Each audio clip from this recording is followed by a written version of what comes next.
한국의 합법적인 기술자들과 핵심 기술을 원한다.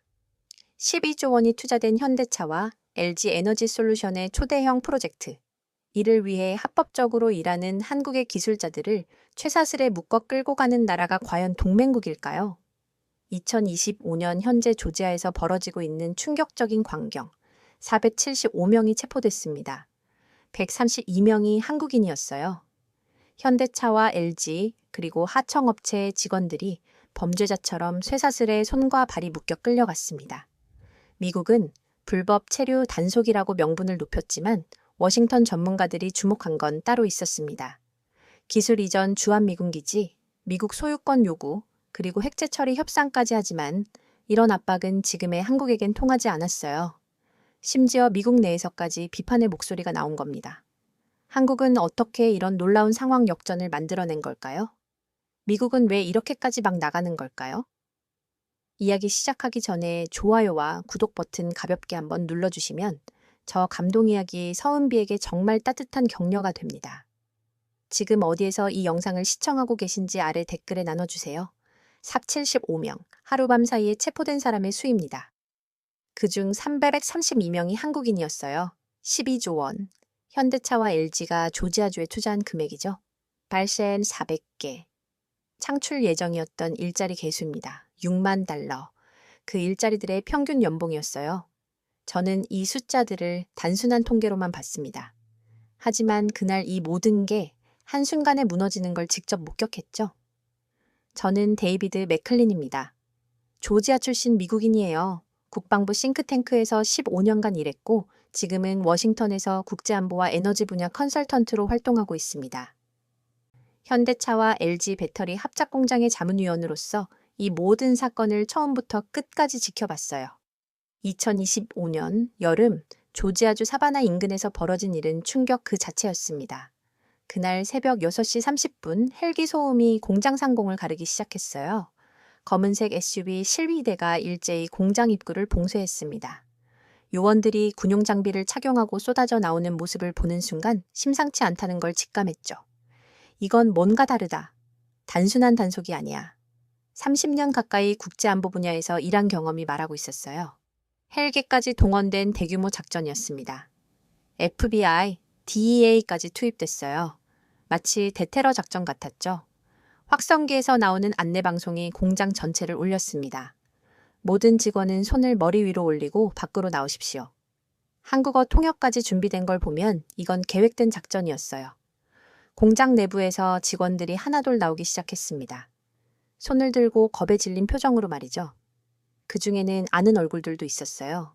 배터리 분야 세계 최고 수준의 엔지니어들이었거든요. 저기 박 부장님도 있네. 옆에 있던 공장 관계자가 중얼거렸습니다. LG에서 온 배터리 전문가인데 합법 비자 소지자예요. 그럼 왜 체포하는 거지? 경비원이 이해할 수 없다는 표정을 지었어요. 그런데 여기서 이상한 점을 발견했습니다. 체포된 한국인들 대부분이 합법적인 체류자들이었거든요. E2, L1, H1B 비자를 정식으로 받고 근무하던 기술자들이었어요. 뭔가 이상해. 합법 체류자들을 왜 잡아가지? 현장에 있던 한미국인 직원이 의문을 표했습니다. 우리랑 같이 일하던 사람들인데 답은 몇 시간 후 나왔죠. 트럼프 대통령이 전용기 앞에서 한 인터뷰였습니다. 특혜는 없다. 외국 전문가를 합법적으로 들여와 미국인을 훈련시켜야 한다. 우리는 이를 위해 비자를 전면 개편할 필요가 있다. 그리고 덧붙였죠. 한국과는 아주 좋은 관계다. 우린 여전한 동맹국이다. 그 순간 모든 퍼즐이 맞춰졌어요. 이 작전의 배경을 파헤쳐보니 더욱 충격적이었습니다.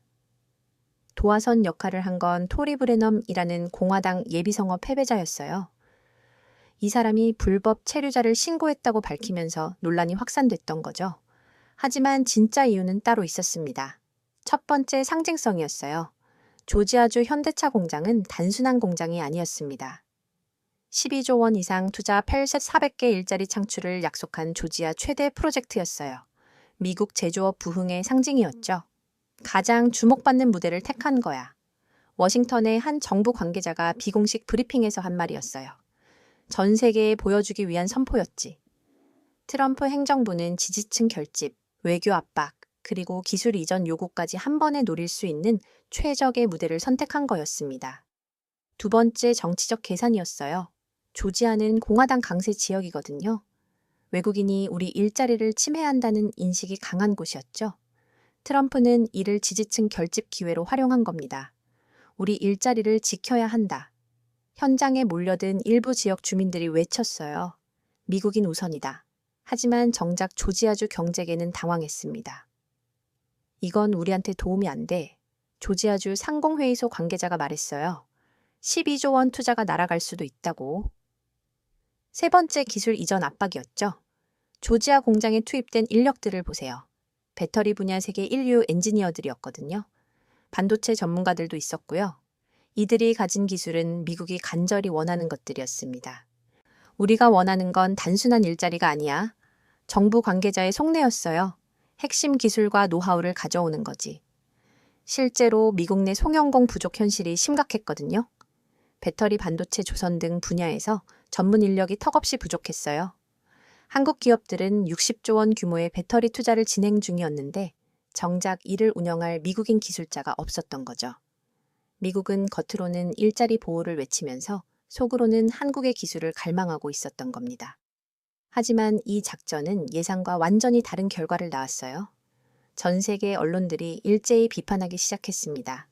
블룸버그는 6만 달러 급여와 8천 개 일자리를 날린 자충수라고 평가했어요. 로이터는 외국 기업 유치를 내세우면서 정작 투자 기업을 겨냥하는 모순된 정책이라고 꼬집었죠. 더 충격적인 건 미국 내 반응이었어요. 조지아주 일자리 8,400개 안녕. 미국 네티즌들이 소셜미디어에 올린 댓글이었습니다. 이게 뭐 하는 거야? 우리 지역 경제 망치는 거 아니야? 조지아주 주민들의 분노도 폭발했어요. 민주당은 물론이고 공화당 내부에서도 비판의 목소리가 나왔거든요.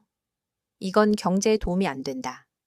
조지아주 공화당 상원 의원이 공개적으로 우려를 표명했습니다. 우리 지역구 일자리가 위험해졌다. 국제사회의 반응은 더욱 냉담했어요. 유럽연합은 동맹국 간 신뢰훼손을 우려한다고 발표했습니다. 일본도 지역 안정에 부정적 영향이라며 우려를 표명했죠. 한국은 투자처를 캐나다나 멕시코로 옮겨야 한다. 외신들이 한 목소리로 내놓은 조언이었어요. 실제로 파장이 만만치 않았습니다. 현대차와 LG가 미국 내 22개 공장과 관련된 인력 철수를 검토한다는 소문이 돌았어요. 한국배터리 3사는 미국 내 10개 지역에서 60조 원 규모 투자를 진행 중이었는데 이 모든 게 흔들릴 수 있었거든요. 삼성전자와 SK하이닉스의 반도체 공장 건설도 영향을 받을 수밖에 없었어요.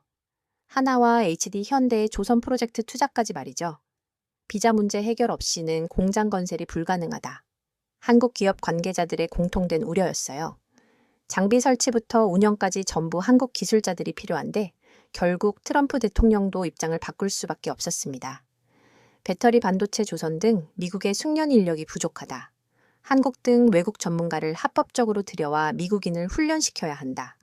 비자 제도 개선을 시사하는 발언이었죠. 현실을 인정한 거였어요. 그날 쇠사슬에 묶인 건 사람만이 아니었습니다. 동맹의 신뢰였어요. 조지아는 단순한 주가 아니라 미국 제조업 부흥의 상징이었습니다. 그런데 미국이 그 상징을 스스로 훼손한 거죠. 475명이 체포되던 그 순간 12조 원의 투자와 8,400개의 일자리, 그리고 평균 6만 달러의 급여가 함께 흔들렸어요. 아이스와 FBI, DEA까지 동원된 대규모 작전의 결과가 이것이었습니다. 이 사건은 외국 기업이 미국 투자에 회의적이게 만드는 경고다. 국제 경제 전문가들의 분석이었어요. 하지만 이건 시작에 불과했습니다. 정말 놀라운 건 그 다음에 일어날 일들이었거든요. 한국의 방역, 그리고 미국이 전혀 예상하지 못한 결과들 말이에요. 332명의 한국인 기술자들이 체포되던 그 순간 아무도 몰랐어요. 이 사건이 얼마나 큰 파장을 일으킬지, 그리고 한국이 어떤 카드를 꺼낼지를요. 미국이 노린 건 기술이었습니다. 하지만 얻은 건 국제사회의 비판과 동맹국의 불신, 그리고 경제적 타격이었죠. 쇠사슬은 몸을 묶었지만 진짜 묶인 건 미국 자신의 발목이었을지도 모릅니다. 사건 직후 72시간, 미국 정치권의 반응이 예상과 달랐습니다. 외국 전문가를 합법적으로 들여와 미국인을 훈련시켜야 한다. 하원 에너지위원회에서 나온 발언이었어요. 우리는 이를 위해 비자를 전면 개편할 필요가 있다. 저는 이 발언들을 들으며 뭔가 이상하다는 느낌을 받았습니다. 불법 체류 단속을 해놓고선 외국 전문가가 필요하다뇨? 며칠 후 트럼프 대통령이 전용기 앞에서 한 인터뷰는 더욱 충격적이었어요. 한국과는 아주 좋은 관계다. 우린 여전한 동맹국이다. 사건을 수습하려는 듯한 발언이었죠. 하지만 미국인 일자리가 우선이다. 외국 기술자들이 우리 국민을 훈련시켜야 한다. 그 순간 모든 게 명확해졌어요. 이건 단순한 단속이 아니었습니다. 저는 워싱턴으로 돌아와 관련 자료들을 뒤지기 시작했어요. 국방부 시절 쌓은 인맥들과 대화를 나눴죠. 그리고 충격적인 사실들을 발견했습니다. 미국 내 숙련공 부족 현실이 생각보다 심각했거든요. 배터리 분야만 봐도 그랬어요. 한국 배터리 3사가 미국 내 10개 지역에서 진행 중인 60조 원 규모 투자. 이걸 운영할 미국인 기술자가 턱없이 부족했습니다. 솔직히 말하면 우리는 한국 기술자들 없이는 공장을 돌릴 수가 없어. 미시간의 한 배터리 업계 관계자가 털어놓은 속내였어요. 리튬이온 배터리 제조 공정을 제대로 아는 미국인이 몇이나 되겠어. 실제 수치를 보니 더욱 놀라웠습니다. 미국 전체에서 배터리 제조 경험이 있는 숙련 기술자는 2,000명 남짓이었어요. 그런데 앞으로 필요한 인력은 5만 명 이상이었거든요. 쓰려면 5배 부족한 상황이었죠. 반도체도 마찬가지였습니다. 삼성전자가 텍사스에서 진행 중인 22조 원 규모 반도체 공장, K-하이닉스가 계획하는 15조 원 투자까지 합치면 필요한 전문 인력이 수만 명이었어요. 우리가 가진 건 돈뿐이야. 기술은 없어. 실리콘밸리의 한 반도체 전문가가 한 말이었습니다. 한국 엔지니어들이 가진 노하우는 10년, 20년의 경험이 축적된 거거든. 이제야 조지아 공장 급습의 진짜 이유가 보였어요. 쇠사슬은 몸을 묶었지만 그들이 노린 건 기술이었습니다. 체포된 332명의 한국인들을 자세히 살펴보니 더욱 확실해졌어요. 단순한 공장 근로자들이 아니었거든요. 한국의 고급 인력진들이었습니다. 박성호 부장 LG 에너지 솔루션에서 15년간 일한 배터리 새 설계 전문가였습니다. 김준영 차장 현대차에서 10년간 전기차 파워트레인을 개발한 엔지니어였어요. 이런 사람들이 수백 명이었죠. 이들 한 명 한 명이 살아있는 기술 도서관이야. 조지아 공대의 한 교수가 말했어요. 머릿속에 들어있는 노하우를 돈으로 살 수 있는 게 아니거든. 미국이 정말 원한 건 바로 이것이었습니다.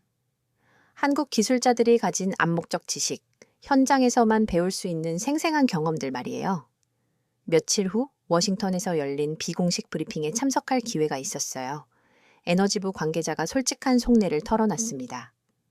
우리는 중국과의 기술 경쟁에서 뒤처지고 있다. 그의 목소리에는 절박함이 담겨 있었어요. 배터리 등 반도체 등 핵심 기술은 아시아에 집중돼 있어. 특히 한국이 갖고 있는 기술 수준은 정말 인상적이야. 그래서 강압적인 방법을 쓴 건가요? 제가 물었죠. 강압이라기보다는 기회를 만든 거지. 한국 기술자들이 미국에 더 오래 머물면서 우리 인력을 훈련시키길 원해. 결국 인정한 셈이었어요.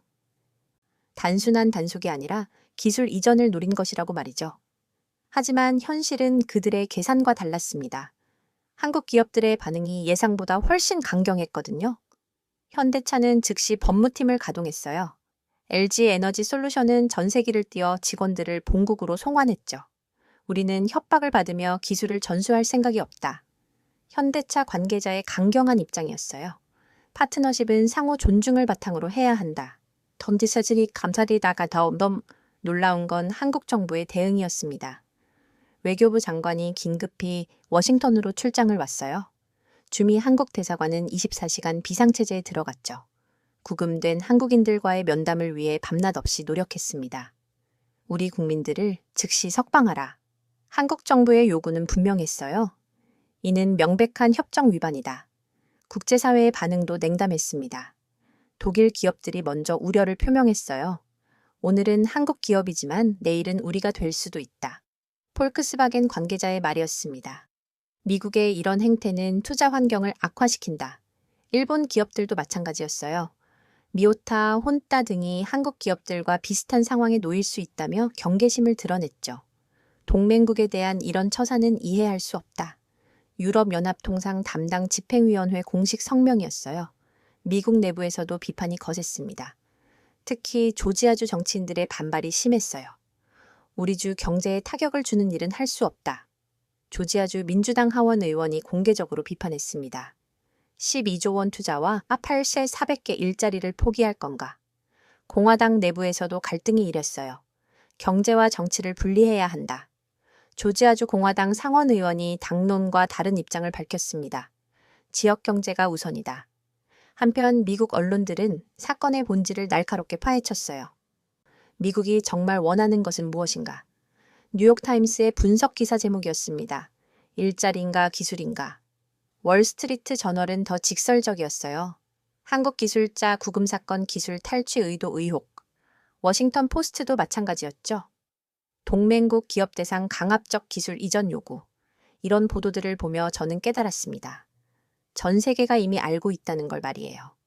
표면적으로는 단속이었지만 실제 노린 건 한국의 핵심 기술이었다는 걸요. 그런데 여기서 더 충격적인 사실을 알게 됐어요. 한국의 기술 수준이 미국이 생각했던 것보다 훨씬 높았다는 거였습니다. 배터리 분야만 봐도 그랬어요. LG 에너지 솔루션의 NCM 배터리 기술, SK온의 니켈 리치 기술, 삼성 SDI의 전고체 배터리 개발 능력까지. 이 모든 게 세계 최고 수준이었거든요. 솔직히 말하면 우리가 한국을 과소평가했어. 에너지부의 한 고위 관계자가 털어놓은 속내였어요. 이들의 기술 수준은 우리 예상을 훨씬 뛰어넘었다. 반도체 분야는 더했습니다. 삼성전자의 3나노 공정 기술, SK 하이닉스의 고대 역폭 메모리 기술 등은 미국 기업들도 따라잡기 어려운 수준이었어요. 인텔도 삼성의 파운드리 기술을 부러워한다고. 실리콘밸리의 한 전문가가 말했습니다. 기술 격차가 생각보다 크다. 이제 미국의 딜레마가 보였어요. 한국 기술은 절실히 필요한데 강압적인 방법으로는 얻을 수 없다는 거였죠. 오히려 역효과만 나고 있었어요. 한국 기업들이 투자 계획을 재검토하기 시작했거든요. 캐나다나 멕시코도 고려해 볼 필요가 있다. 한국 재계의 한 관계자가 말했어요. 미국만이 투자 대상은 아니잖아. 실제로 캐나다 정부가 적극적으로 러브콜을 보내기 시작했습니다. 우리는 한국 기업들을 환영한다. 캐나다 총리의 공식 발언이었어요. 상호 존중을 바탕으로 한 파트너십을 원한다. 멕시코도 마찬가지였어요. 북미 자유무역 협정 혜택을 내세우며 한국 기업들을 유치하려 했죠. 이런 상황을 보며 미국 정부도 당황하기 시작했어요. 트럼프 대통령의 발언이 점점 누그러지다군요. 한국은 중요한 동맹국이다. 처음 강경 발언과는 180도 다른 톤이었어요. 우리는 상호 이익이 되는 방향으로 협력해야 한다. 하지만 이미 늦었습니다. 신뢰는 한 번 깨지면 회복하기 어려운 법이거든요. 한국의 노하우는 단속으로 빼앗을 수 있는 게 아니었습니다. 기술은 강요로 전수되는 게 아니라 상호 신뢰를 바탕으로 공유되는 것이었어요. 미국은 이 기본 원칙을 간과했던 거죠. 332명의 한국 기술자들이 구금되던 그 순간 수십 년간 쌓아온 한미 기술 협력의 신뢰도 함께 흔들렸습니다. 미국이 정말 원했던 건 한국의 기술이었어요. 하지만 얻은 건 국제사회의 비판과 동맹국의 불신뿐이었죠. 기술은 탈취할 수 있는 게 아니었습니다. 존중하고 협력해야만 얻을 수 있는 것이었어요. 그리고 한국은 이미 그 가치를 증명해 보였거든요. 미국조차 갈망할 만큼 말이죠. 한국의 대응은 이전과는 사뭇 달랐습니다. 예전 같으면 협상을 위해 다른 카드를 제안하거나 그대로 고개를 숙였는데 이번엔 아예 대응 방식 자체가 예상을 벗어난 거죠. 먼저 한국 기업들의 움직임이 예상보다 빨랐습니다. 현대차 본사에서 긴급 화상회의가 열렸어요. LG 에너지 솔루션도 마찬가지였죠. 스메웨 2개 공장과 관련된 미국 내 한국 인력들의 철수 가능성을 논의한다는 소문이 돌았습니다. 저는 워싱턴에서 이런 움직임들을 지켜보며 놀라지 않을 수 없었어요. 이들이 정말 떠날 수도 있겠구나. 30년간 국제 비즈니스를 지켜본 경험으로도 이런 속도감은 처음이었습니다. 사건 후 72시간 만에 캐나다 총리실에서 공식 성명이 나왔어요. 우리는 한국 기업들의 투자를 적극 환영한다. 상호 존중을 바탕으로 한 파트너십을 원한다. 멕시코도 즉시 반응했죠. 북미 자유무역 협정의 혜택을 누리며 한국과 함께 성장하고 싶다. 이런 러브콜들을 보며 저는 깨달았어요. 투자는 협박으로 지켜지지 않는다는 걸 말이죠. 한국 기업들의 대응은 체계적이었습니다. 현대차는 즉시 법무팀과 대외 협력팀을 가동했어요. 구금된 직원들의 법적 지위 확인부터 향후 투자 계획 재검토까지 모든 걸 동시에 진행했습니다. 우리는 더 이상 일방적인 압박을 받을 수 없다. 현대차 관계자의 내부 회의 발언이었어요. 파트너십은 상호 존중이 전제돼야 한다. LG 에너지 솔루션의 움직임은 더욱 극적이었습니다. 전 세계를 띄워 구금된 직원들을 즉시 본국으로 송환하려 했거든요. 우리 직원들의 안전이 최우선이다. LG 관계자의 강경한 입장이었어요. 기술 협력은 신뢰를 바탕으로 해야 한다. 삼성전자와 SK하이닉스도 즉각 긴급 회의를 소집했습니다. 텍사스와 뉴욕의 반도체 공장 건설 계획에 차질이 생길 수 있다는 우려 때문이었죠.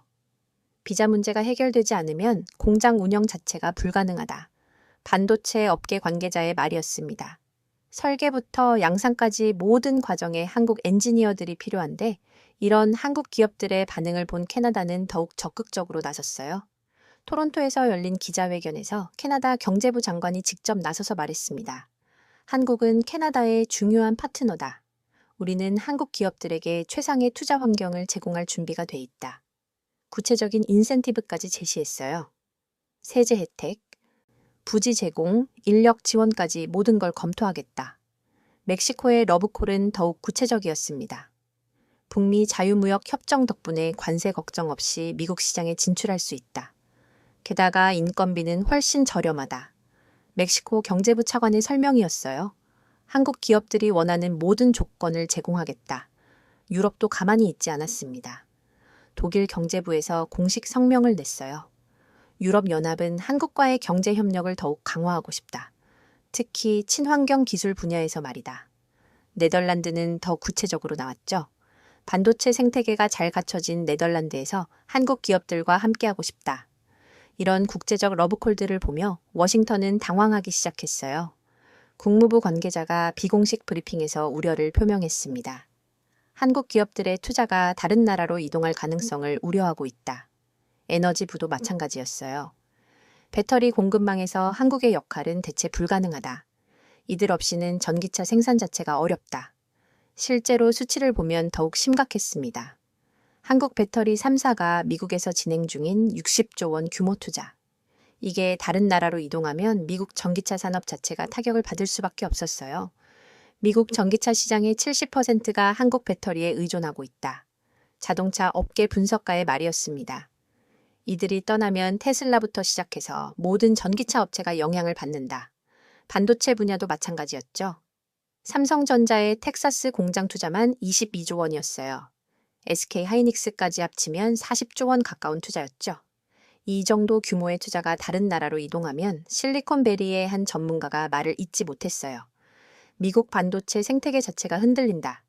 더 충격적인 건 미국 언론들의 반응이었습니다. 블룸버그가 신랄한 분석 기사를 냈어요. 6만 달러 급여와 8,000개 일자리를 날린 자충수. 제목부터 직설적이었죠. 미국이 자국 경제를 지키려다 오히려 투자 불안을 키웠다. 월스트리트 저널도 마찬가지였어요.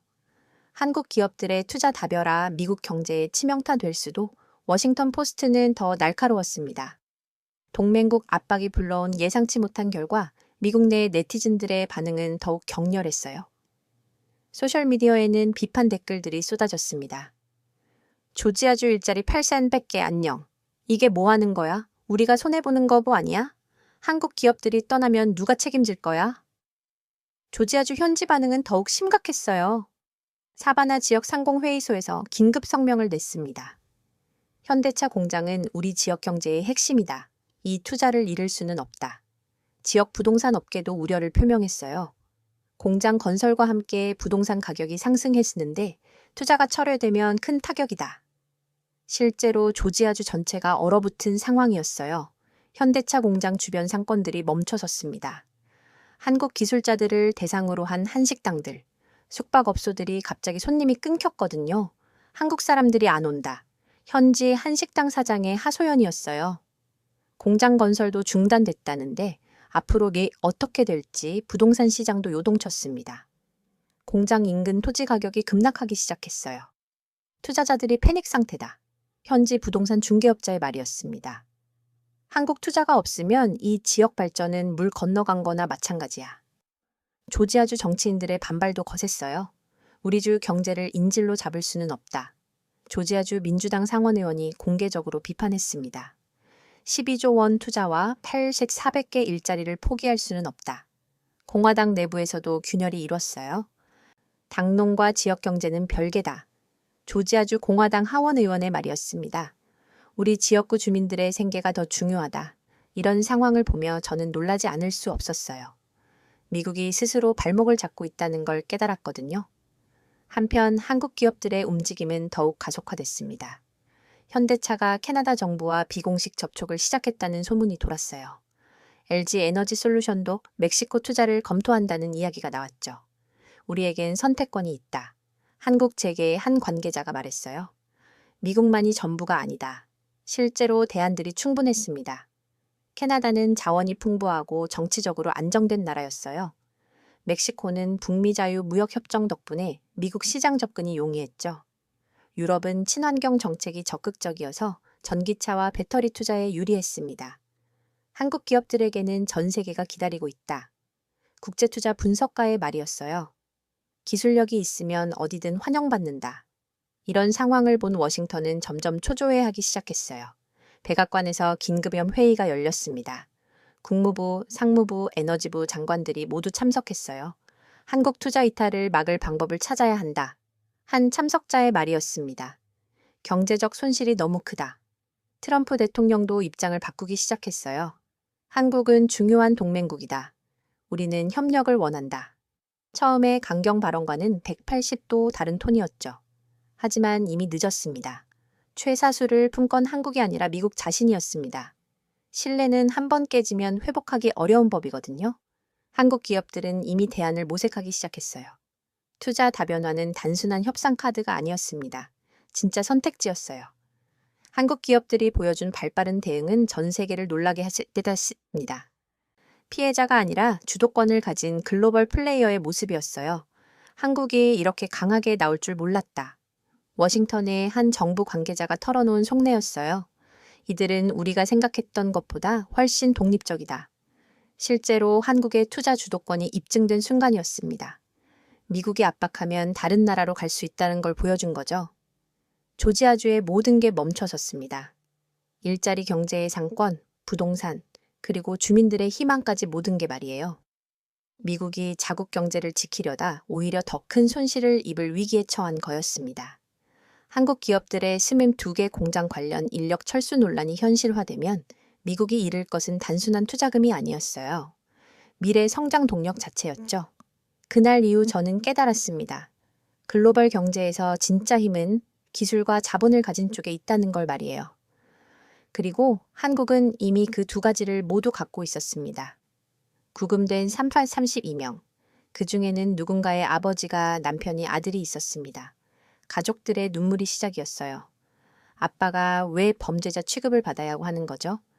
LG 에너지 솔루션 김준호 부장의 딸이 대사관 앞에서 한 말이었습니다. 15년간 성실히 일해온 아빠가 쇠사슬에 묶여 끌려가는 모습을 봤어요. 지금 시대에 이게 가능한 일인가요? 그 순간 저는 깨달았습니다. 이건 단순한 외교 문제가 아니라는 걸 말이죠. 구금된 기술자들의 가족들이 하나둘 몰려들었어요. 인터뷰도 공개됐는데 눈물과 분노로 가득한 얼굴들이었죠. 한국 사람들이 이런 굴욕을 당해도 되는 건가요? 이게 진정한 동맹국인가요? 현대차 박성우 부장의 아내가 울먹이며 말했어요. 합법적으로 일하고 있었는데 왜 범죄자 취급을 받아야 하죠? 이런 가족들의 증언이 언론을 타면서 국민적 분노가 폭발하기 시작했습니다. 온라인 커뮤니티마다 분노의 댓글들이 쏟아졌어요. 이제 그만 끌려다니자. 왜 우리만 당해야 하나? 자존심도 없나?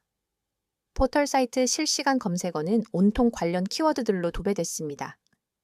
조지아 구금, 한국인 체포, 자주국방 같은 단어들이 상위권을 차지했어요. 사회관계 망서비스에서는 더욱 직설적인 반응들이 나왔습니다. 방위비 내면서 이런 대우받을 거면은 차라리 핵무기 만들자. 미군 철수시키고 자주국방하자. 언제까지 굽실거릴 거야? 이런 여론의 변화를 가장 먼저 감지한 건 정치권이었어요. 국회에서는 여야 할 것 없이 이 사태에 대한 우려와 걱정을 쏟아냈습니다. 동맹국에 대한 일방적 굴욕이다. 이는 명백한 주권 침해 행위다. 우리 국민과 기업을 보호하는 게 정부의 역할이다. 더 놀라운 건 시민사회의 반응이었습니다. 서울 명동 주한미국 대사관 앞에 선 시민들의 모습이 카메라에 잡히기도 했죠. 우리 기술자들을 즉시 석방하라. 동맹은 굴복이 아니다. 자존심을 지키자. 더욱 충격적인 장면은 따로 있었어요. 미국 내 한국계 시민들의 반응이었습니다. 워싱턴 주한북 대사관 앞에서 한국계 미국인들이 촛불을 들었어요. 조지아 현지에서도 한인회가 항해 집회를 열었죠. 우리는 미국 시민이지만 한국인의 자존심을 잊지 않았다. 조지아 한인회장의 말이었습니다. 이런 부당한 처사를 그냥 넘어갈 수 없다. 이런 국민적 분노를 본 정부와 기업들의 대응은 신속했습니다. 외교부 장관이 그날로 전용기에 몸을 맡겼어요. 우리 국민들의 안전한 석방을 요구한다. 미국 재입국이 문제되지 않도록 최선을 다할 것. 긴급 화상회의에서 장관이 한 말이었어요. 이는 명백한 협정 위반이다. LG 에너지 솔루션은 더욱 급적으로 움직였습니다. 정부와 함께 사비로 전세기를 즉시 띄우기로 결정한 겁니다. 회사 차원에서 직원 보호에 나선 거였죠. 우리 직원들의 안전이 최우선이다. LG 최고 경영자의 긴급 성명이었어요. 어떤 압박도 받지 않겠다. 삼성, 현대, LG 등 주요 기업들은 즉각 긴급회의를 소집했습니다. 각 회사의 최고 경영진들이 직접 나서서 대응 방안을 논의했어요. 우리 기업들이 뭉쳐야 할 때다. 재계의 한 관계자가 말했어요. 개별 대응으로는 한계가 있다. 주미 한국 대사관의 움직임도 눈에 띄었습니다.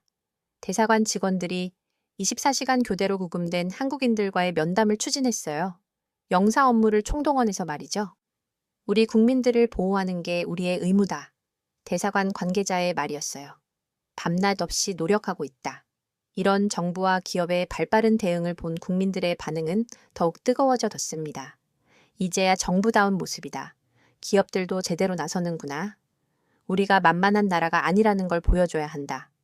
온라인상에서는 자주 국방에 대한 논의가 활발해졌어요. 반기비 분담금으로 우리 무기 사자. 미국은 의존도를 줄이자. 핵무기 개발도 검토해야 한다.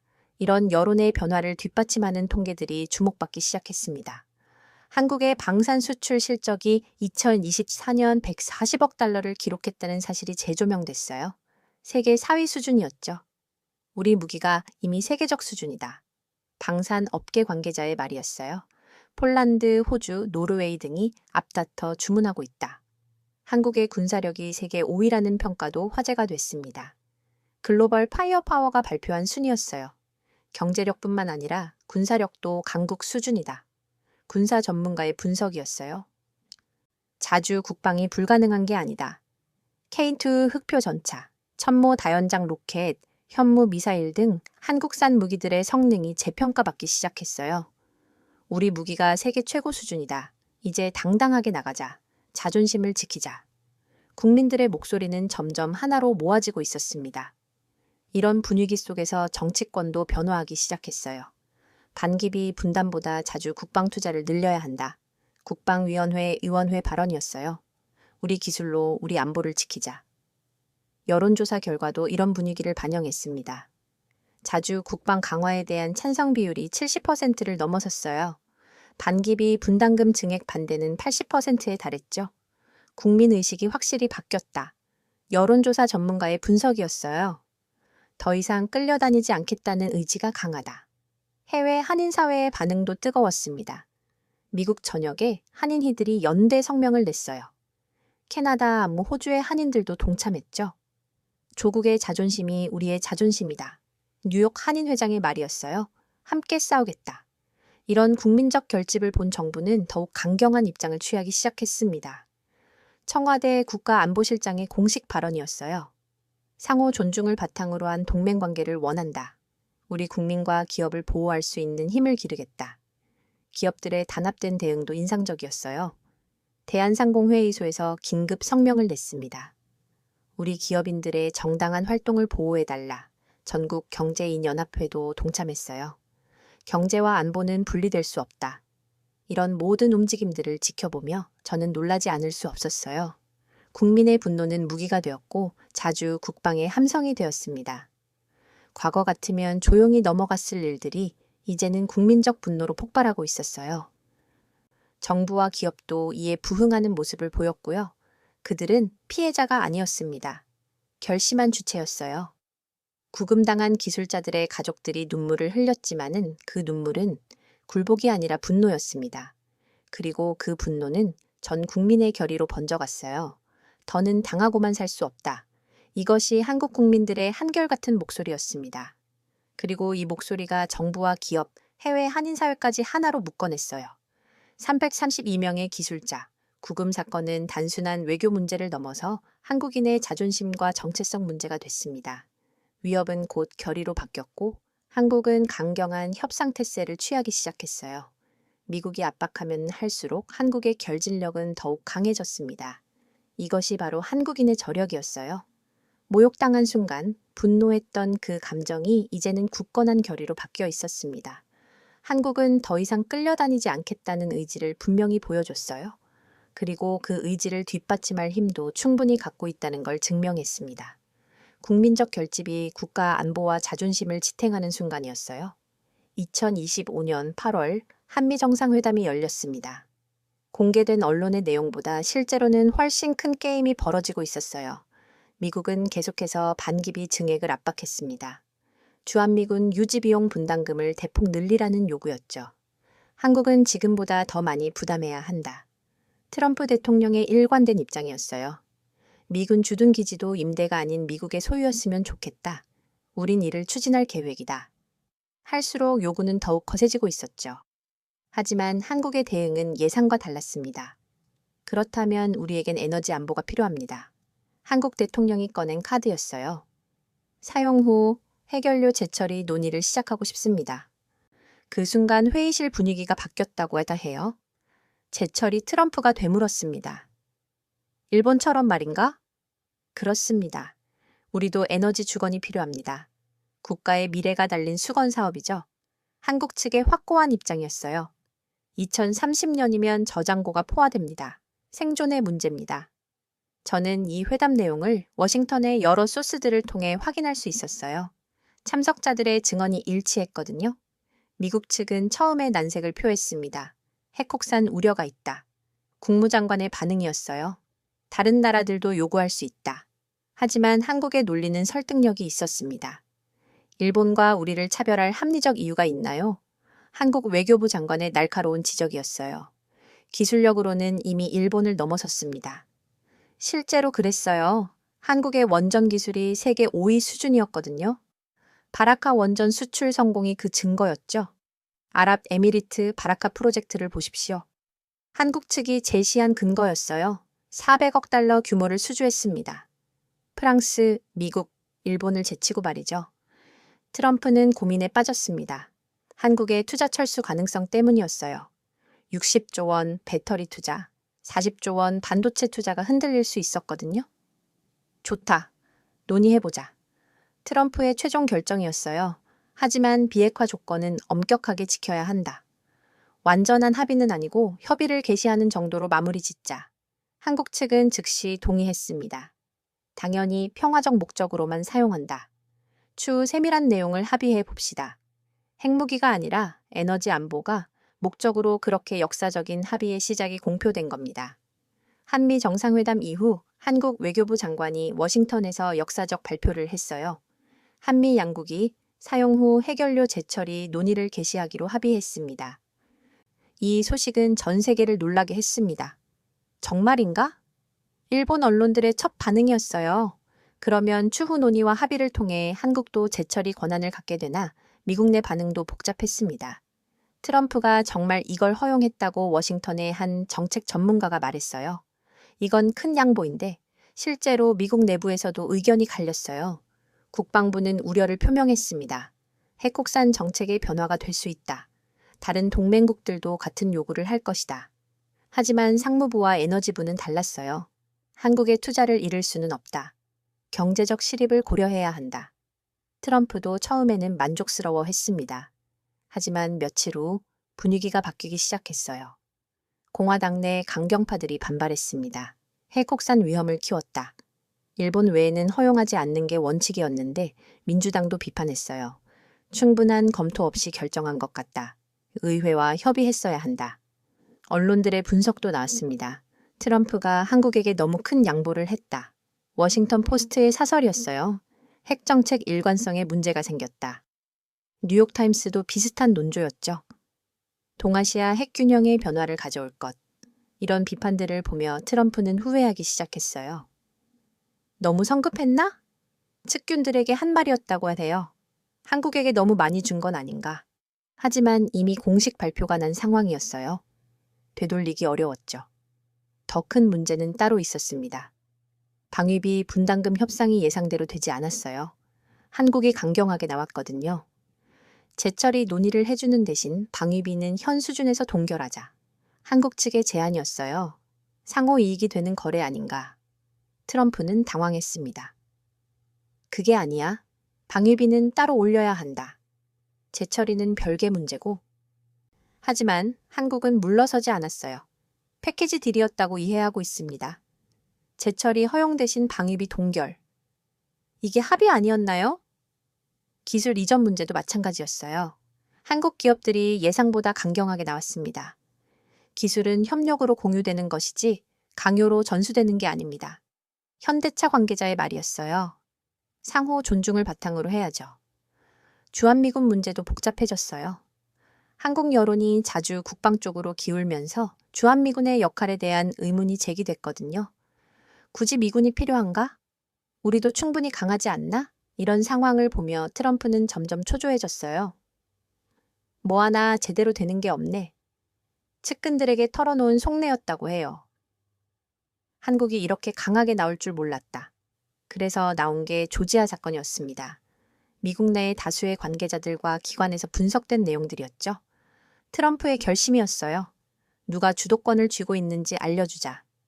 조지아 현대차 공장 급습은 이미 몇 개월 전부터 준비되어 왔지만 실제로 이를 행동케 만든 건 이런 배경이 있었다는 거였습니다.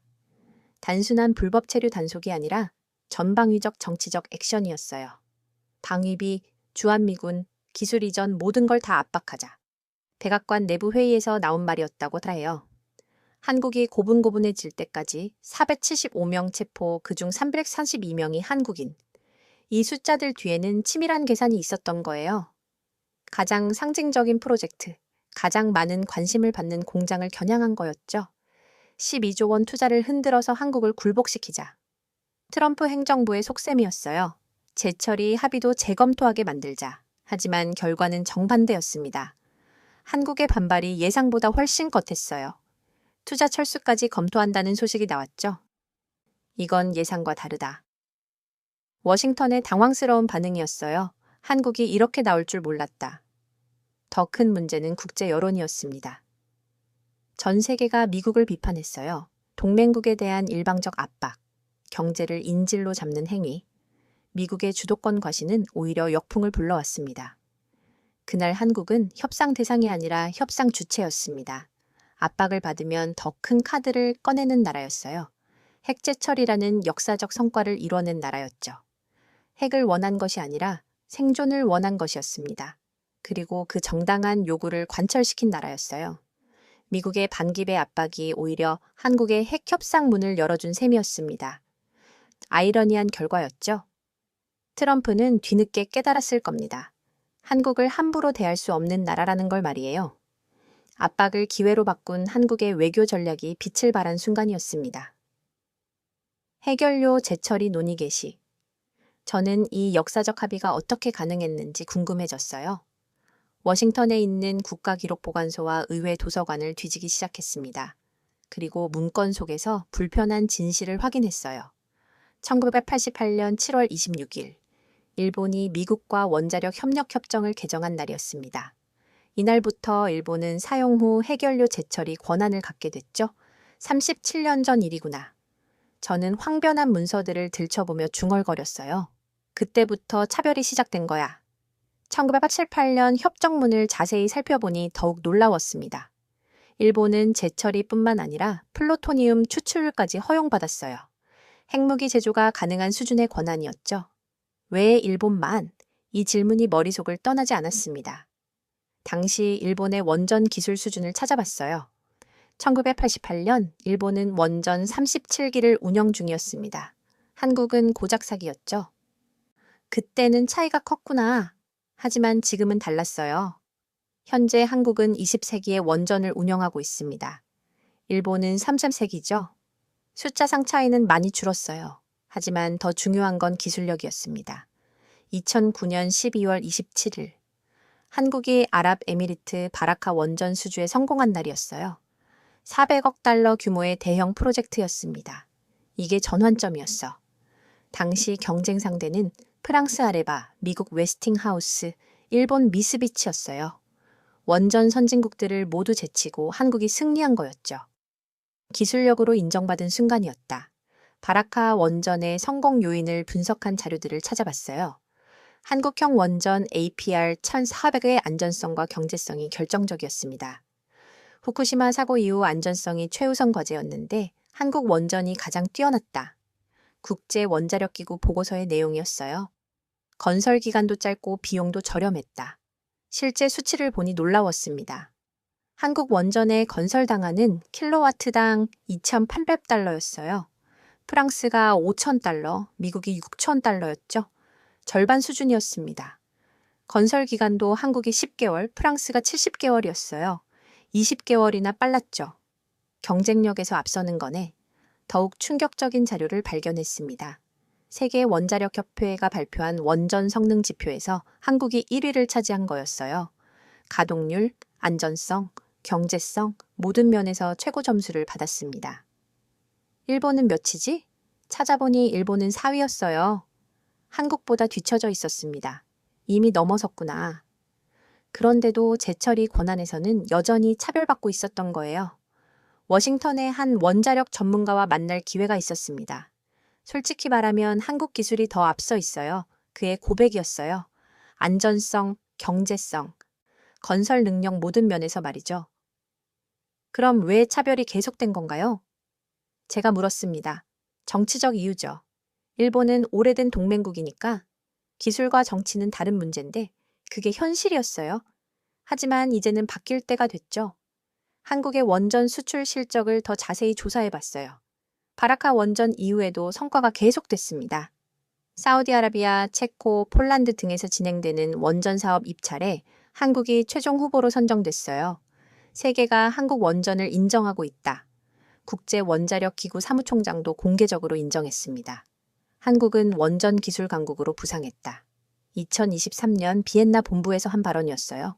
안전성과 경제성을 모두 갖춘 기술력을 보유했다. 반면 일본의 상황은 어땠을까요? 후쿠시마 원전 사고 이후 일본의 원전 산업은 크게 위축됐어요. 많은 원전이 가동 중단됐고 새로운 건설 계획도 취소됐죠. 일본은 오히려 뒤처지고 있어. 일본 원전 업계 관계자와의 대화에서 나온 말이었어요. 한국이 훨씬 앞서 나가고 있다. 구체적인 수치로 비교해보니 더욱 명확했습니다. 원전 수출 실적에서 한국이 압도적이었어요. 바라카 사기 400억 달러 추가 수주 가능성까지 합치면 800억 달러 규모였습니다. 일본의 최근 수출 실적은 거의 전무했어요. 터키 프로젝트도 취소됐고 영국 프로젝트도 중단됐죠. 격차가 벌어지고 있다. 원전 기술의 세대별 비교도 흥미로웠습니다. 한국의 APR 1400은 3세대 플러스 기술이었어요. 최신 안전 기술이 적용된 모델이죠. 일본의 주력 모델들은 대부분 2세대 기술이었습니다. 후쿠시마 사고도 이런 구형 기술의 한계 때문이었어요. 기술 세대에서도 한국이 앞서 있어 더욱 결정적인 자료를 발견했습니다. 국제 원자력 기구가 발표한 원전 기술 경쟁력 평가에서 한국이 세계 5위를 기록한 거였어요. 미국, 프랑스, 러시아, 중국에 이어 5위였습니다. 일본은 7위였어요. 이미 일본을 넘어섰구나. 수출 경쟁력 평가에서는 더욱 놀라운 결과가 나왔습니다. 한국이 세계 3위였어요. 건설 능력, 비용 경쟁력, 기술 신뢰성 모든 면에서 우수하다는 평가다. 보고서의 결론이었습니다. 하지만 여전히 제철이 권한에서는 차별받고 있었죠. 이상하다. 기술은 더 뛰어난데 권한은 제한적이네. 이런 모순된 상황을 본 국제사회도 의문을 제기하기 시작했어요. 국제원자력법 전문가들이 학술지에 논문을 발표했습니다. 한국에 대한 차별적 대우는 합리적 근거가 부족하다. 제목부터 직설적이었어요. 기술력과 안전성 면에서 일본과 차별할 이유가 없다. 유럽의 원자력 정책 연구소도 비슷한 보고서를 냈어요. 한국의 원전 기술은 세계 최고 수준이다. 재처리 권한 제한은 시대차 고적이다. 이런 국제적 여론 변화를 가장 민감하게 느낀 건 미국이었습니다. 국무부 내부 문건을 보니 고민의 흔적이 역력했어요. 한국에 대한 차별적 대우가 국제적 비판을 받고 있다. 동맹국 간 평등한 대우 원칙에 어긋난다. 기술력 면에서 한국이 일본을 앞서고 있다는 평가가 지배적이다. 에너지부의 내부 평가는 더욱 솔직했습니다. 한국 원전 기술의 우수성을 더 이상 부인할 수 없다. 바라카 프로젝트 성공으로 세계적 인정을 받았다. 차별적 대우를 유지할 명분이 약해졌다. 의회에서도 목소리가 나오기 시작했어요. 한국은 신뢰할 수 있는 동맹국이다. 하원 에너지위원회 의원회 발언이었습니다. 일본과 다르게 대우할 이유가 없다. 기술력으로 보면 오히려 한국이 앞서 있다. 상원 외교위원회에서도 비슷한 의견이 나왔어요. 동맹국 간 평등 대우는 기본 원칙이다. 한국의 재처리 요구는 합리적이다. 이런 분위기 변화 속에서 결정적 계기가 찾아왔습니다. 바로 조지아 사건이었어요. 한국이 투자 다변화를 검토한다는 소식에 미국이 당황했죠. 60조 원, 배터리 투자 40조 원 반도체 투자가 흔들릴 수 있었거든요. 한국을 잃을 수는 없다. 백악관의 위기감이었습니다. 양보할 건 양보해야 한다. 트럼프 대통령의 결단이 나온 배경이었어요. 차별은 오래됐지만 기술은 진실을 말했습니다. 한국의 원전 기술력은 이미 세계가 인정하는 수준이었어요. 일본보다 뛰어난 면이 많았죠. 세계는 이미 답을 알고 있었습니다. 왜 일본은 되고 한국은 안 되는가? 이 질문에 대한 합리적 답변이 없다는 걸 말이에요. 한국의 끈질긴 노력이 마침내 결실을 맺은 순간이었습니다. 2030년 저장국 포화라는 절박한 현실, 세계 5위 원전 기술력, 바라카 수출 성공 등이 모두 합쳐져서 재처리 논의 개시라는 결과를 만들어낸 거였어요. 생존의 문제. 한국이 재처리를 원한 이유였습니다. 핵무기가 아니라 안전한 에너지, 미래 세대를 위한 해결책을 원한 거였죠. 그리고 그 정당한 요구가 마침내 받아들여진 거였습니다. 37년간의 차별이 끝나는 순간이었어요. 기술력으로 인정받은 정당한 결과였죠. 한국은 이제 진짜 원전 강국으로 서게 됐습니다. 일본과 어깨를 나란히 하는 수준이 아니라 어떤 면에서는 앞서가는 나라가 된 거예요. 불평등의 그림자가 걷히고 실력으로 인정받는 새로운 시대가 열린 순간이었습니다. 핵재처리 논의 발표 후 며칠 전은 한국의 진짜 실력이 궁금해졌어요. 국방부 시절 동료들과 연락을 취해서 한국 군사력에 대한 자료들을 찾아봤습니다. 그리고 놀라운 사실을 발견했어요. 2021년 9월 15일 이날 한국이 세계를 깜짝 놀라게 한 일이 있었습니다. 잠수함 발사탄 도미사일 SLBM 시험 발사 성공 소식이었어요. 정말인가? 당시 펜타곤의 첫 반응이었다고 해요. 비핵 보유국이 SLBM을 전 세계에서 SLBM을 보유한 나라는 7개국뿐이었거든요. 미국, 러시아, 중국, 영국, 프랑스, 인도, 그리고 이스라엘이었죠. 한국이 8번째가 된 거였어요. 이건 정말 대단한 기술이다. 국방부 미사일 전문가의 말이었습니다. 수중에서 발사하는 탄도미사일은 기술적 난이도가 엄청나거든. 도산 안창호급 잠수함에서 발사된 현무 4-4 미사일이 500km 떨어진 목표물을 정확히 타격했어요. 3,000톤급 잠수함에서 발사된 거였죠.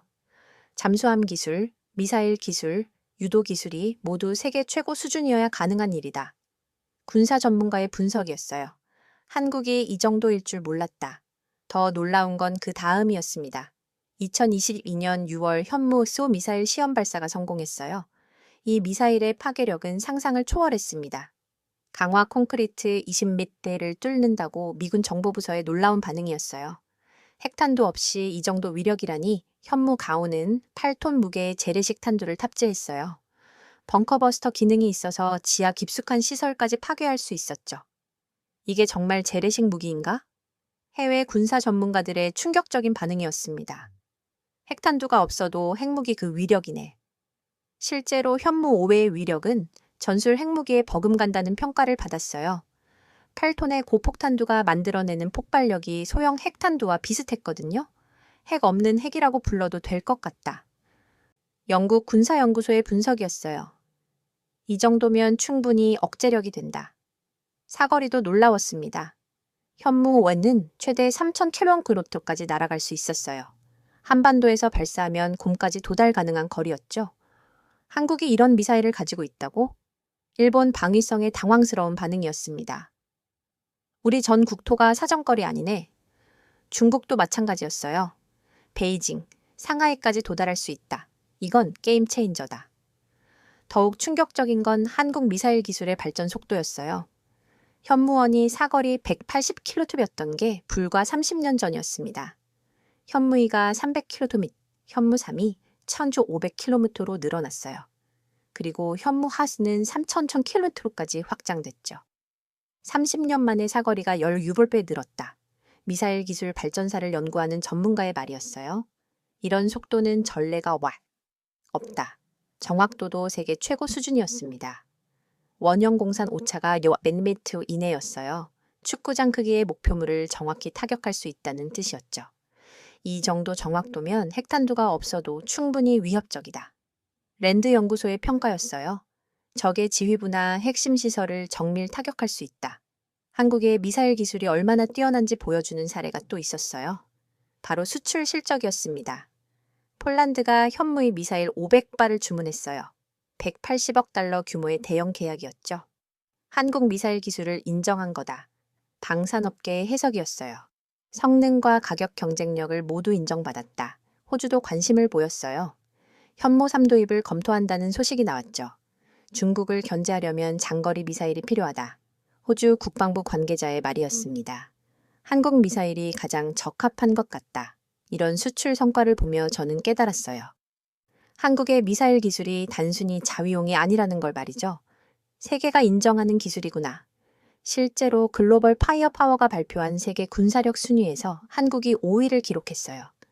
미국, 러시아, 중국, 인도에 이어 5위였습니다. 경제 규모에 비해 군사력이 강하다. 군사 전문가의 분석이었어요. 특히 미사일 기술은 세계 3위 수준이다. 하지만 가장 놀라운 건 따로 있었습니다. 바로 잠수함 기술이었어요. 도산 안창호급 잠수함은 3,000 톤급으로는 세계 최고 성능을 자랑했습니다. 리튬이온 배터리를 사용해서 수중 항속 능력이 뛰어났어요. 2주간 자망이 가능하다. 해군 관계자의 설명이었어요.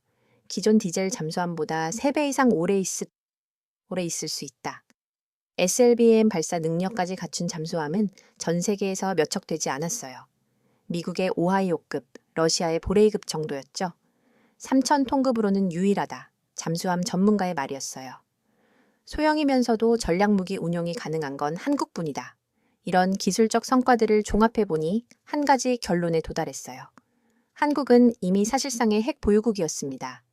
핵탄두는 없지만 그에 준하는 억제력을 갖춘 나라였어요. SLBM으로 언제 어디서든 타격할 수 있고 현무호로 어떤 시설이든 파괴할 수 있었거든요. 핵탄두가 없어도 충분히 위협적이다. 미국 국방부 내부 평가였어요. 재래식 무기만으로도 핵무기급 억제 효과를 내고 있다. 실제로 북한도 한국의 미사일 전력을 의식하고 있었어요. 남한의 미사일이 우리 전 지역을 커버한다. 북한 매체에 우려 섞인 보도였습니다. 정밀 타격 능력이 위협적이다. 중국도 마찬가지였어요. 한국 미사일이 우리 동부 연안을 위협하고 있다. 중국 군사 전문가의 분석이었습니다. 베이징까지 도달할 수 있어서 우려스럽다. 일본의 반응은 더욱 민감했어요. 한국이 이렇게 강해질 줄 몰랐다. 일본 방위성 관계자의 속내였습니다. 우리보다 미사일 기술이 앞서 있는 것 같다. 실제로 비교해보니 한국의 미사일 기술이 일본보다 앞서 있었어요. 일본은 아직 SLBM을 보유하지 못했거든요. 일본은 평화 헌법 때문에 제약이 많다. 군사 전문가의 설명이었어요. 한국은 그런 제약 없이 기술 개발을 해왔다. 이런 한국의 군사적 성취를 보며 미국도 인식을 바꾸기 시작했어요. 한국을 함부로 대할 수 없다. 펜타곤 관계자의 말이었습니다. 이제는 진짜 강국이다. 조지아 사건 이후 한국의 반응을 보면서 더욱 확신하게 됐죠. 군사력 뒷받침 없이는 저렇게 강경하게 나올 수 없다. 한국이 자신감을 갖는 이유가 있구나. 핵탄두는 없어도 한국은 세계를 억제했습니다. SLBM과 현무호라는 독창적 무기체계로 말이에요. 어떤 나라도 함부로 건드릴 수 없는 억제력을 구축한 거였죠. 그들의 두려움은 현실이었습니다. 주변국들이 한국을 의식하기 시작한 이유였어요. 핵무기 없이도 핵무기급 효과를 내는 나라. 이것이 한국만의 독창적 억제력이었습니다. 세계 7개국만 보유한 SLBM 기술, 핵 없는 핵이라 불리는 현무 5미사일. 이 모든 게 한국의 자주 국방 의지를 보여주는 증거였어요. 더 이상 누구에게 의존하지 않고도 스스로를 지킬 수 있는 나라가 된 거였습니다. 미국도 이제는 한국을 동등한 파트너로 대해야 한다는 걸 깨달았을 거예요. 일반적으로 압박할 수 있는 상대가 아니라는 걸 말이죠. 한국의 군사 기술이 세계를 놀라게 한 순간이었습니다. 그리고 그 기술력이 외교에서도 큰 힘이 되고 있었어요. 핵탄두가 없어도 세계를 억제할 수 있다는 걸 증명한 나라. 이것이 바로 한국의 저력이었습니다. 2025년 9월 첫 주, 파리에서 열릴 경제협력개발기구 원자력기구 국제회의가 2주 앞으로 다가왔습니다. 한국이 공동 주최국으로 참여한다는 발표가 나왔을 때 저는 이것이 얼마나 의미 있는 변화인지 깨달았어요. 한국이 주최국이라고요? 워싱턴의 에너지부 관계자가 놀라며 말했습니다. 몇 년 전만 해도 상상하기 어려운 일이었는데 실제로 그랬어요. 경제협력개발기구 원자력기구 회의는 세계 원전 정책을 결정하는 최고 권위의 모임이었거든요. 미국, 프랑스, 영국 같은 원전 선진국들이 주도해온 무대였죠. 그런데 이번에는 한국이 공동 주최국으로 선정됐어요. 조지아 사건 이후 분위기가 완전히 바뀌었어요. 파리에 있는 경제협력개발기구 관계자와의 통화에서 나온 말이었습니다. 세계가 한국을 다시 보기 시작했거든요. 정말 그랬어요. 조지아에서 한국 기술자들이 구금당했던 사건이 오히려 한국의 기술력을 부각시켰거든요. 전 세계 언론이 한국 기업들의 핵심 기술에 주목하게 됐죠. 한국이 이렇게 뛰어난 기술을 가지고 있었나요? 독일 에너지 전문가의 반응이었어요. 배터리, 반도체, 원전 기술이 모두 세계 최고 수준이네요. 국제사회의 관심이 집중되기 시작했습니다. 유럽연합에서 먼저 러브콜을 보냈어요. 한국과 에너지 협력을 강화하고 싶습니다. 유럽연합 에너지 담당 집행위원회 공식 발언이었습니다. 특히 원전 기술 분야에서 말이죠. 일본도 당황한 기색이 역력했어요. 한국이 갑자기 주목받고 있어. 일본 경제산업성 관계자의 내부 회의 발언이었다고 해요. 우리 입지가 좁아지고 있는 게 아닌가. 중국도 마찬가지였어요. 한국의 원전 기술이 우리를 위협하고 있습니다. 중국 원자력 업계에 우려 섞인 분석이었습니다. 시장 점유율을 빼앗길 수도 있어요. 이런 국제적 관심 속에서 한국이 준비하고 있는 발표 내용이 화제가 됐어요. 소형 모듈 원자로 기술이 그 첫 번째였습니다. 한국의 소형 모듈 원자로가 게임 체인저가 될 거예요, 국제원자력 기구 사무총장의 예상이었어요. 기존 대형 원정화는 완전히 다른 개념이거든요. 실제로 한국이 개발 중인 소형 모듈 원자로는 혁신적이었습니다. 출력 300m 부대라 이하의 소형 원전으로 공장에서 제작해서 현장에서 조립하는 방식이었어요. 마치레고 블록 조립하듯 원전을 만들어요.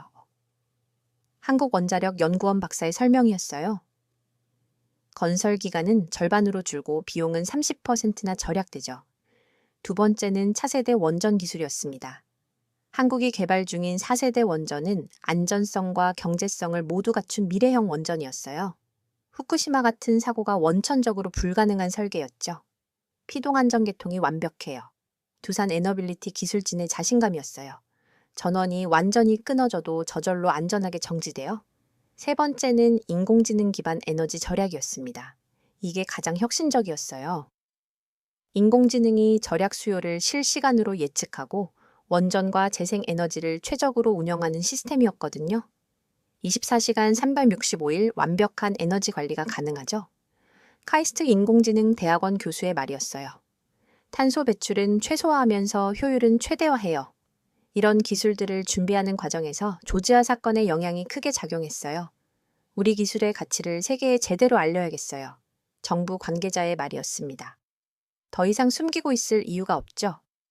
실제로 한국이 보유한 기술력은 세계 최고 수준이었어요.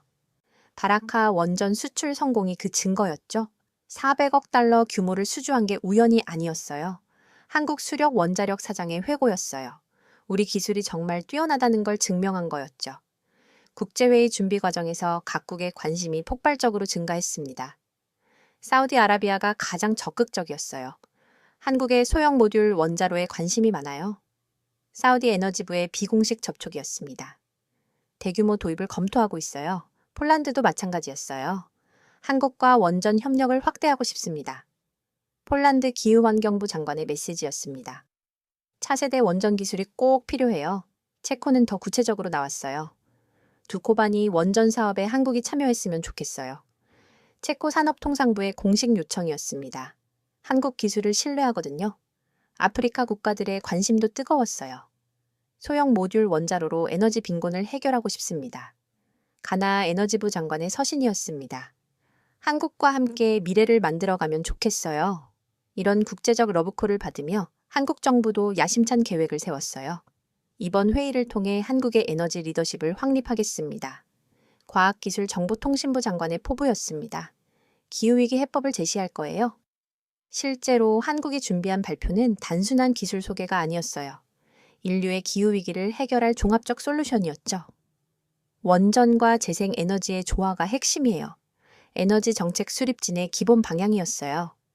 탄소 중립과 에너지 안보를 동시에 달성하는 방법이죠. 한국이 제시할 비전은 명확했습니다.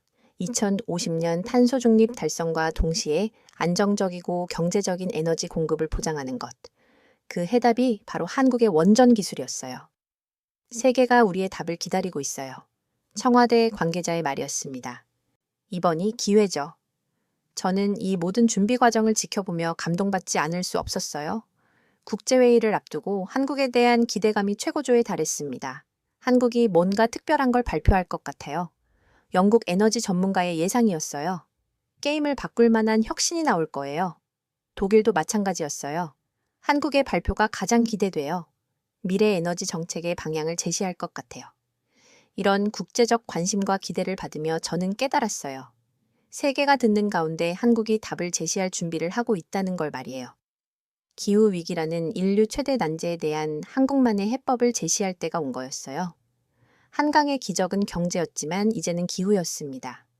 1960년대 한강의 기적이 한국을 경제 강국으로 만들었다면 이제는 기후 기적을 통해 에너지 강국으로 도약할 차례였어요. 조지아 사건으로 시작된 위기가 이렇게 큰 기회로 바뀔 줄 누가 예상했을까요? 미국의 압박이 오히려 한국의 잠재력을 각성시켰어요. 그리고 이제 그 잠재력이 전 세계를 놀라게 할 준비를 마쳤습니다. 2주 후 파리에서 펼쳐질 한국의 비전 발표. 그것은 단순한 기술 소개가 아니라 지구의 미래를 바꿀 수 있는 역사적 순간이 될 거였어요. 세계는 한국의 답을 기다리고 있었습니다. 그리고 한국은 그 기대에 부응할 준비를 마쳤어요. 한강의 기적에서 기후의 기적으로 새로운 역사가 시작되려 하고 있었습니다. 조지아의 쇠사슬이 오히려 한국의 날개가 된 셈이었어요. 압박이 각성을 불러왔고 위기가 기회로 바뀌었습니다. 이제 한국이 세계에 보여줄 차례였어요. 진짜 강국이 무엇인지, 그리고 미래를 이끌어갈 리더십이 무엇인지를 말이에요. 475명의 체포로 시작된 조지아 사건. 하지만 그 쇠사슬은 한국을 묶지 못했습니다. 오히려 잠들어 있던 거인을 깨웠어요. 국민적 분노가 자주 국방의 의지로 바뀌었고 구력이 자존심 회복의 계기가 됐습니다. 압박이 핵제 처리 권한이라는 역사적 성과를 만들어냈어요. 한국은 더 이상 따라가는 나라가 아니었습니다. 세계를 이끌어가는 나라가 됐어요. 한강의 기적이 경제 강국을 만들었다면 이제는 기후의 기적이 에너지 강국을 만들고 있습니다. 미국의 계산착오가 불러온 예상치 못한 결과, 위기를 기회로 바꾼 대한민국의 저력을 보여준 오늘의 사연을 함께 해주셔서 감사합니다.